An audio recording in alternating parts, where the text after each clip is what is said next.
машықтыруучу бул ата-энеси өзү да. Анткени сиз айткандай сиз балдар менен жашап, аларга ата-эне боло албайсызбы, алардын турганын, жатканын баарын сезип атат да. Ана сиздер дагы эжени сагып, сиздер дагы коомдук балаңыздарды өмүр бою бакканча 3 жыл жашына кайрылып карап койсок, демек максимум 10 жылга чейин бала ыйласыңбы же өмүр бою силер ыйлайсыңар сонун жерге келди да. Бирок 3,5 километр чуркайт. 1 жылдан кийин гарантия берем. Ошо 7 жыл сон 10 километр чуркап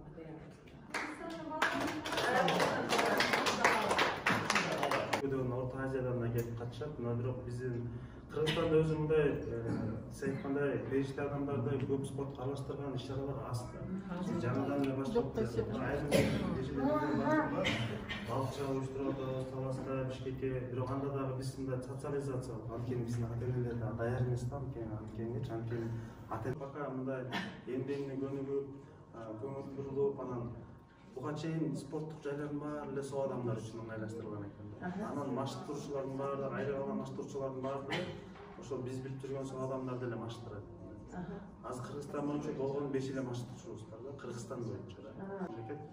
Бирок азыр биз ошонун баарын аракет кылып атабыз. Эгерде моундай процесстер көтөрүлсө, мындай иш-чаралар көтөрүлүп барса, анда мамлекет уже болгону аларга көрө албай атат да, мындай эме эчтеке наглядно көрсөтө албай атабыз. Ошон үчүн биз жана чоң марафондорду уюштуруп, темчи балдарды алып келип 200-300 кишини чуркатабыз бир учурда. Анан ошондо азыр былтыр биздин бюджетибиз быйыл 2022-де 25 миллион болчу, элки жылкы 30 миллион, 39 миллион менен иштеп атабыз. Жылдан жылга мына көңүл буруу көбөйүп баратат. Сизге жакшы нерселерди бердиңиз деген ойдомун. Мен ушу 2 бала, 2 өзгөчө балдардын энеси болом. Бул балам аутист, диагноз, кызым ДЦП, кызым Күрөсүн, шоколайды, ушунтпой. İyi canım.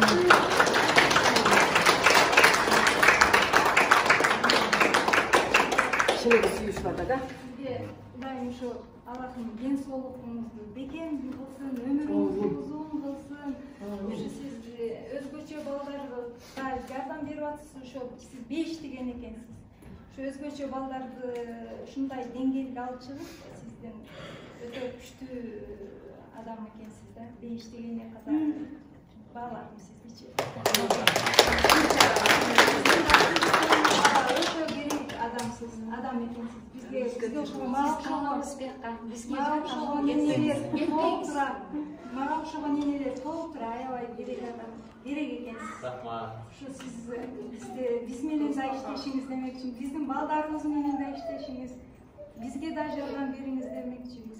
Биз да колдон келишинче жардам. Анан ушуну айтып, мен ушуну Европада, Балканда, Олимпиада чемпиондор ушундай народный өнөрдү көрсөткөндү каалап атам да.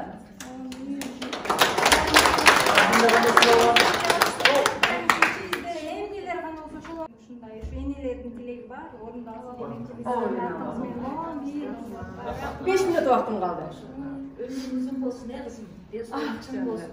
Баарыбызга жакшы немелер ыйлап немелер көрүп отурдук. Жакшы немелерди тартып алайын десин. Ушинтип энелердин жүрөгүн кубантып, ошого жараша жолдошуна чоң рахмат. Ушу сен ушунча эмелерге кой берип, ушундай эркине Чоң рахмат. энелерди сүйүндүрүп, жолдошуна чоң рахмат. Ушундай мындай аутизм өзүң айткандай мондай балдарыбызга чоң жардам берип, бизди балдарыбызды кубантып жүрөм.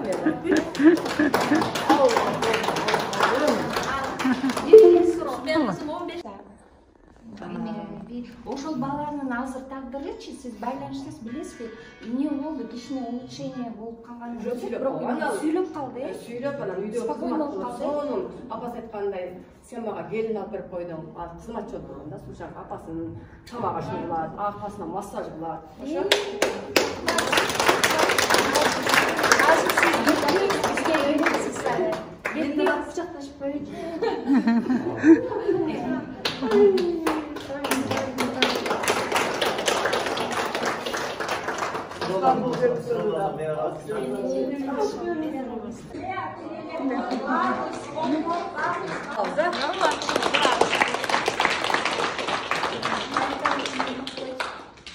Мен балдарым үчөө, багып аткан балдарым. жолдошумдун балдары. Мен балалуу болбодум. Бирок эң кичинекей макул артта. 2 жаштан бактым ошолорун, азыр 15ге чыкты. Мендеги проблема, мен көзүм өткөндөн кийин ал бала кандай жакталган керек болду. Сени көрүп Бары жакшы болот.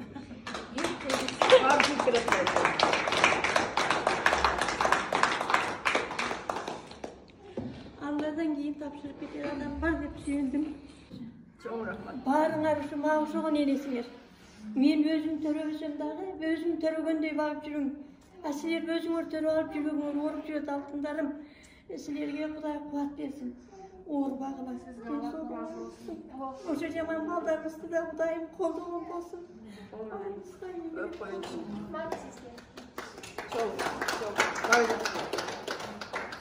Ушул 3 аутизм десеңдер, балдарымдын баары аутизм болуп калса болмок депчи. Бирөөсүн 10 жылдан кийин түрдө университеттечи. Ушу балдарым мени карайт, ушу балдар биздин аттыбызды дүйнөгө таанытты. Ушу балдар дейт азыр эми. Бир күнү айттым го, ушу аутизм балдардын машина айдаганын көрөсүздөр. Мен кичинекей нерсе көрсөттүм. Аха. Дагы көрөйүн. 1 мүнөт убактым калды. Эженин тажрыйбасын көрдүк, эми эженин артынан чукашыбыз керек да. Жалгыз эже бараңарга жетишпейт. Булар силер ушул Зарика эженин билимин алып, үйрөнүп, балдарыңар тарбияласаңар сонун болмок да. Мен биз үчүн чукул үчүн. Бизге азыр Зарика эженин билими, тажрыйбасы бизге албадай зарыл болот. Кудай буюрса мен ойлоптум, азыр аң сезимде ичимде пландар түзүп койдум. Будан да чоң иш-чаралар уюштурабыз. Буюрса, Кудай буюрса биздин баардык ата-энелер жакшы маалымат алса 5-10 жылга жетпей биз Кыргызстандагы темчил балдардын санын азайтабыз. Буюрса. 2015'te дүйнөдө 79 баладан бир аутизм болгон. 2022'ye келдик, 39 баладан бирөө баштады. Эгер ушундай кыймыл аракетсиз, кол фабрика, тамак, ошону менен бирге телефон менен ушундай кете турган болсоңор, 10 баладан 1. Дагы эле эч мындай карап турсаңыздар, үйдө жакшы мамиле жок, телефон, туура эмес тамактануу, туура эмес дем алуу болгондо 3 баладан бирөө баштайт. Мен азыр отуруп, ар айда 100 терапевт, 100 адис чыгарсам дагы, уже орнун алдын алганга мен кечип калдым. Мен бул жерге терапевт жана адис даярдаганы келдим. Ушундай ойлонуп коюңуздар.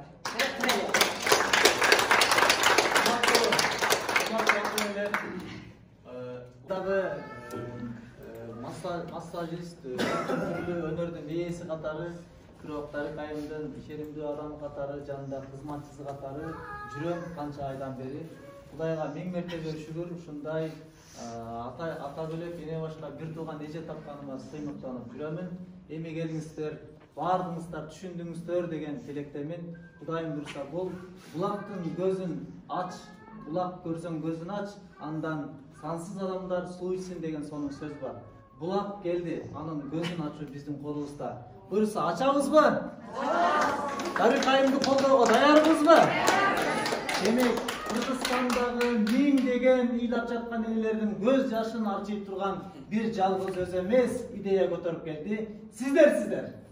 Андыктан бүгүндөн баштап үмүтсүздүктөн башыбызды тартып, бүгүндөн баштап биз ыйлоону токтотолу.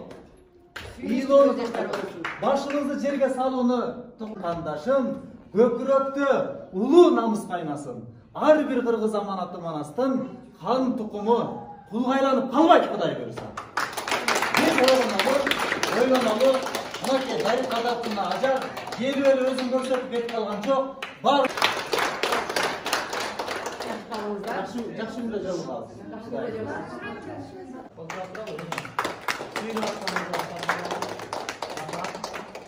Жакшы.